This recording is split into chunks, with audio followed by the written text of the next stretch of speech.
المكان ده لو هادي كده وما بيتكلموش، فجأة تلاقيهم كده مصحصحين وبيتكلموا. الاختبار ده طالما ظهر لك فهو مش عشوائي ابدا، علشان خاطر ده بيكشف الجانب المستخبي في شخصيتك، زي طريقة تفكيرك او احتياجاتك النفسية اللي انت ما خدتش بالك اصلا ان انت محتاج. والفيديو ده مش ذكاء ولا حتى توقعات، ده بس تحليل نفسي بسيط جدا هيخليك انك انت تعرف تفهم نفسك من اختيارك للباب اللي هتختاره. عاوزاك تتخيل انك انت واقف قدام 5 ابواب، كل باب وراه مدينه مختلفه، احساس مختلف، وحياه تانية خالص. تخيلت؟ تعالى بقى اقول لك انت مطلوب منك ايه. مطلوب منك انك انت تختار باب واحد بس من الابواب اللي هقول لك عليها دي من غير ما تفكر كتير.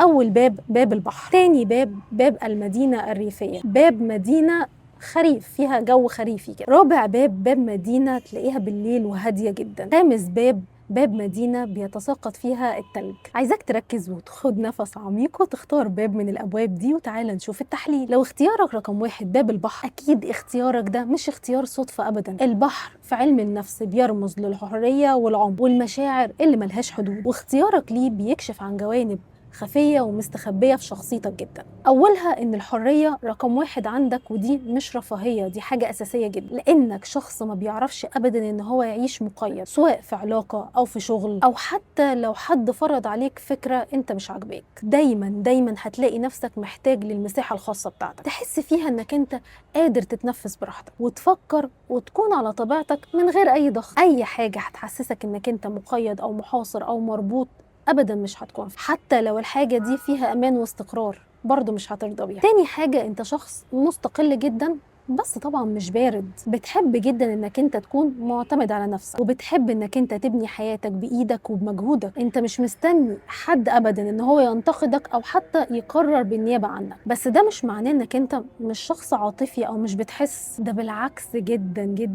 انت مشاعرك عميقه قوي زي البحر، بس طبعا مش هتظهرها لاي حد بسهوله. تالت حاجه، عندك عمق نفسي مش كل الناس تعرفه ولا حتى بتشوفه. الناس دايما شايفاك انك انت هادي او بسيط، وطبعا شويه غامض، بس اللي قريب منك عارف كويس قوي انك انت بتفكر بعمق، وعندك اسئله كتير جدا عن الحياه وعن نفسك وعن مستقبلك، علشان خاطر انت كمان من النوع اللي بيفكر قبل ما يتكلم، وبتحب قوي وبتفضل انك انت تسكت على انك انت تتكلم كلام فاضي ملوش اي لازمه. وطبعا اكيد بتحب التامل اكتر من الدوشه. رابع حاجه، بتكره الاستعجال ودايما بتحضر للحاجه قبل ما تحصل. انت عارف كمان ان اختيارك للبحر ده معناه انك انت شخص ابدا مش متهور، حتى لو شكلك يبان انك انت هادي، بس قراراتك كمان بتاخد وقت طويل قوي، لان انت شخص بتحسبها كويس جدا. انت كمان بتحب تكون مستعد نفسيا جدا قبل اي خطوه جديده، ويمكن ده طبعا ساعات بيخليك انك انت تتاخر انك انت تاخد اي قرار، وكمان بيضيع من قدامك فرص كانت حلوة جدا، بس انت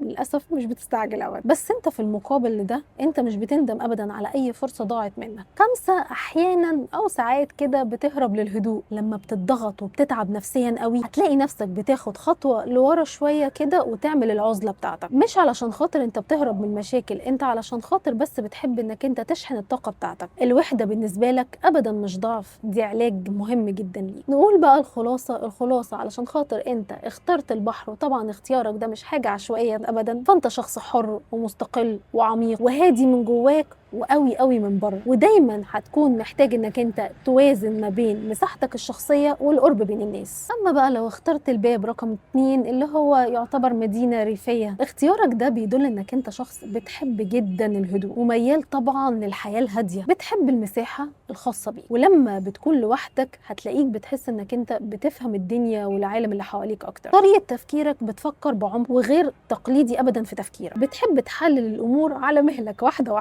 ومش من النوع ابدا اللي ممكن ياخد قرارات مستعجله. ساعات كتير قوي هتلاقيك بتفصل عن العالم علشان خاطر تعرف تاخد القرار والخطوه اللي جايه. خيالك واسع وبتحب دايما انك انت تفكر كتير قوي في الناس وفي المواقف. علاقتك بنفسك متصالحه جدا مع العزله، ومش علشان خاطر انت بتحب الوحده قد ما انت بتحب الراحه النفسيه. العزله دي عندك وسيله انك انت بتعيد شحن نفسك، وكمان بتحب قوي تحط مساحه امان ليك، وعايز وقت تكون بتسمع فيه صوتك اللي جوه بيقول لك ايه. علاقتك بالناس اكيد طبعا مش هتكون اجتماعي، انت بتختار الشخص اللي تكون معاه في علاقه بعناية جدا. بس انت لما بتحب حد بتكون مخلص ليه قوي قوي قوي وبصدق كمان. انت مش بتعرف تتواصل مع اي بني ادم الا لما تكون حاسس معاه بالامان، لان انت مش بتثق في حد بسهولة ابدا. انت كمان مش بتحب ابدا انك انت تقلد حد او تمشي ورا القطيع كده وخلاص. عندك رأيك الخاص بيك. ممكن تبان انك انت هادي قوي بس جواك كده في كلام كتير قوي. وعلى فكرة اختلافك ده ما يعتبرش ابدا ضعف، ده انت مميز قوي. عندك نقط قوة جدا مهمة ان هي الهدوء والعمق والحكمة، وكمان بتعرف تفهم الناس كويس قوي من غير ما تتكلم. بس عندي ملاحظة ليك مهمة قوي، انت ساعات العزلة بتاعتك زيادة عن اللزوم، وممكن تكتم مشاعرك بدل ما انك انت تعبر عنها. محتاج تعرف توازن ما بين العزلة والتواصل. ورسالة كده من الاختبار ده ليك، مش كل هدوء هيكون ضعف، ومش كل عزلة هي وحدة. انت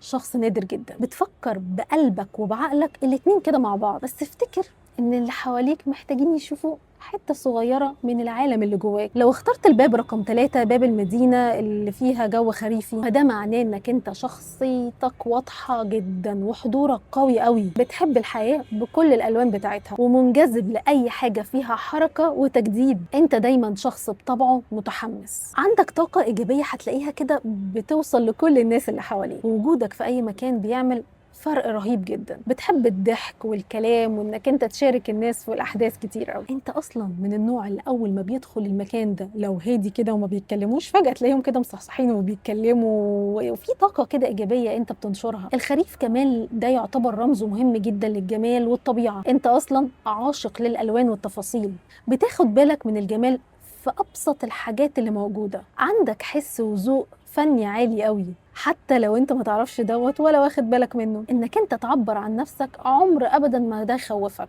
بالعكس دي حاجة بالنسبة لك حلوة قوي. انت كمان شخصيتك مرنة جدا وبتعرف تتطور كده في اي وقت. ولو جينا طبعا لعلاقتك مع الناس، فانت اكيد طبعا بالفطره اجتماعي جدا، بتحب تتعرف على ناس جديده وعاوز دايما تحس انك انت جزء من المجتمع بسهوله، وبتعرف تعمل دوت برضه بسهوله. انت كمان بتتعلم من كل شخص انت بتقابله وتعرفه. انت مش بس بتحب الناس، انت كمان بتكون مستمتع جدا وتحب انك انت تسمع لهم وتسمع للحكاوي بتاعتهم. لما تيجي تتكلم فانت اكيد بتحب النقاش، وهتلاقيك كمان بتسمع لعمق جدا، وعلشان كده الناس بتحب تتكلم معاك لانك بيبقى عندك فضول انك انت تسمع بقية الحكاية اللي هو بيقولها لك، وكمان بتبقى مركز قوي معاه. وده السبب انك انت بتعمل كده كلام ما بينك وما بين الشخص اللي بيحكي لك، فهتلاقيك تسأله أسئلة كتير لأنك أنت عايز تعرف الموضوع بكل تفاصيله. ولو جينا لطريقة تفكيرك، فأنت طبعا هتكون طريقة تفكيرك مرنة جدا، وبتحب طبعا تجرب حاجات جديدة، وبتكره الروتين جدا، وميال انك انت تتحرك بسرعة. انت دايما محتاج فكرة جديدة، تجربة مختلفة، حكاية كده حد يقولها لك وتسمعها. قوي قوي وعندك نقط قوة كويسة جدا في انك انت اجتماعي وذكي عاطفيا وفضولي وايجابي، وطبعا بتعرف تتأقلم بسرعة جدا. بس في حاجات مهمة قوي لازم تاخد بالك منها. ساعات بيبقى عندك شوية تشتت،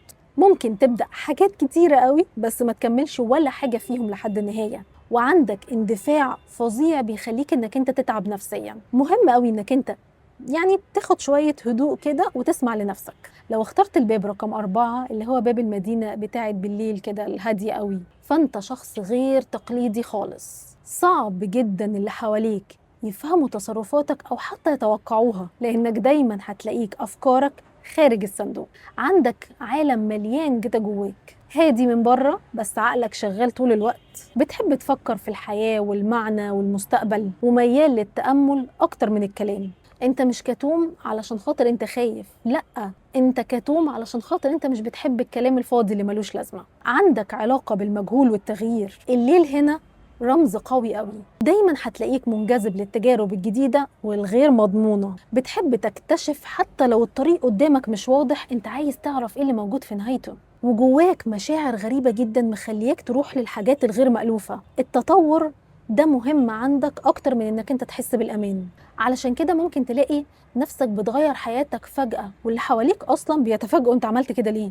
أما بقى علاقتك بالناس فهتلاقيها دايرة كده مقفولة ومحدودة لناس معينة. هتختار طبعا الناس بعناية جامدة قوي. بتفضل إنك أنت يكون القرب ما بينك وما بينهم يكون عاطفي أكتر من علاقات كتيرة وخلاص. لما بتحب حد هتلاقي نفسك بتسمع له أكتر ما تتكلم معاه، لأن أنت شخص مستمع جيد جدا، والناس بترتاح ليك وهتلاقيها بتحكي لك من غير ما تخاف. عندك تفكير دايما حدسي باحساسك، فتلاقي نفسك ساعات بتتصرف لمجرد بس ان احساسك قالك تتصرف بالطريقه ديت من غير اي منطق يقول ان انت تتصرف كده. وعلشان كده قراراتك هتلاقيها تبان ان هي مفاجاه لناس كتيره قوي، بس في الغالب احساسك ده بيطلع صح وقراراتك بتطلع في الاخر صح. انت كمان بتثق في احساسك ده، وهو نادر جدا ان هو يخذلك. عندك نقاط قوه زي انك انت قوي وعميق، وطبعا احساسك قوي جدا، وعندك روح حره وصادق مع نفسك. بس خد بالك انك انت ساعات بتتعزل برضه زياده عن اللزوم، ساعات هتلاقي نفسك بتهرب للصمت بدل من انك انت تواجه الشيء. التوازن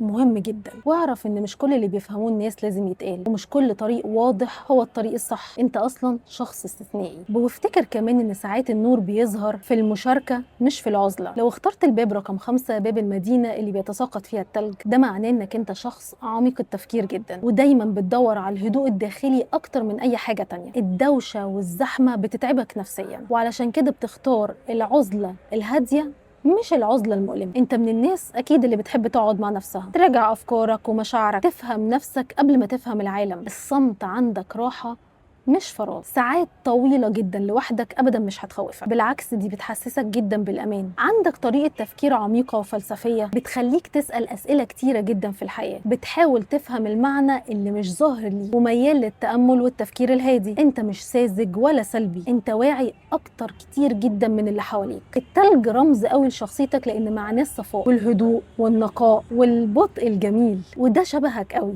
انت هادي ومش مندفع، بتحب تمشي واحدة واحدة كده على مهلك، بس خطواتك ثابتة وواضحة. علاقتك بالناس قليلة جدا بس عميقة، بتحب القرب العاطفي الحقيقي، مش هتحس ابدا بالعلاقات السطحية. لما بتحب حد بتكون صادق ومخلص. ناس كتير قوي ممكن تفكرك انك انت بارد، بس الحقيقة ان احساسك هو اعمق بكتير جدا من اي حاجة تانية. نقط قوتك هو طبعا الصفاء الداخلي والوعي العالي قوي والصدق مع النفس وقدرتك انك انت تفهم بعمق. محتاج تاخد بالك انك انت ممكن تغرق في التفكير الزيادة عن اللزوم. انت ساعات كمان ميال قوي انك انت ما تزعل تسكت وتهرب من الواقع بدل من انك انت تواجه. مهم تعرف ان التفكير ده اكبر نعمة ربنا انعم بيها علينا، بس الحياة كمان محتاجة افعال مش بس افكار. وافتكر ان مش كل اللي بيحب الهدوء هو ضعيف، ومش كل اللي بيسكت مش حساس، وانك شخص نقي وعميق. بس حاول كده تفتح شباك صغير تدخل منه الدفء. وفي الاخر افتكر ان مفيش اختبار صح وغلط، كل باب اخترته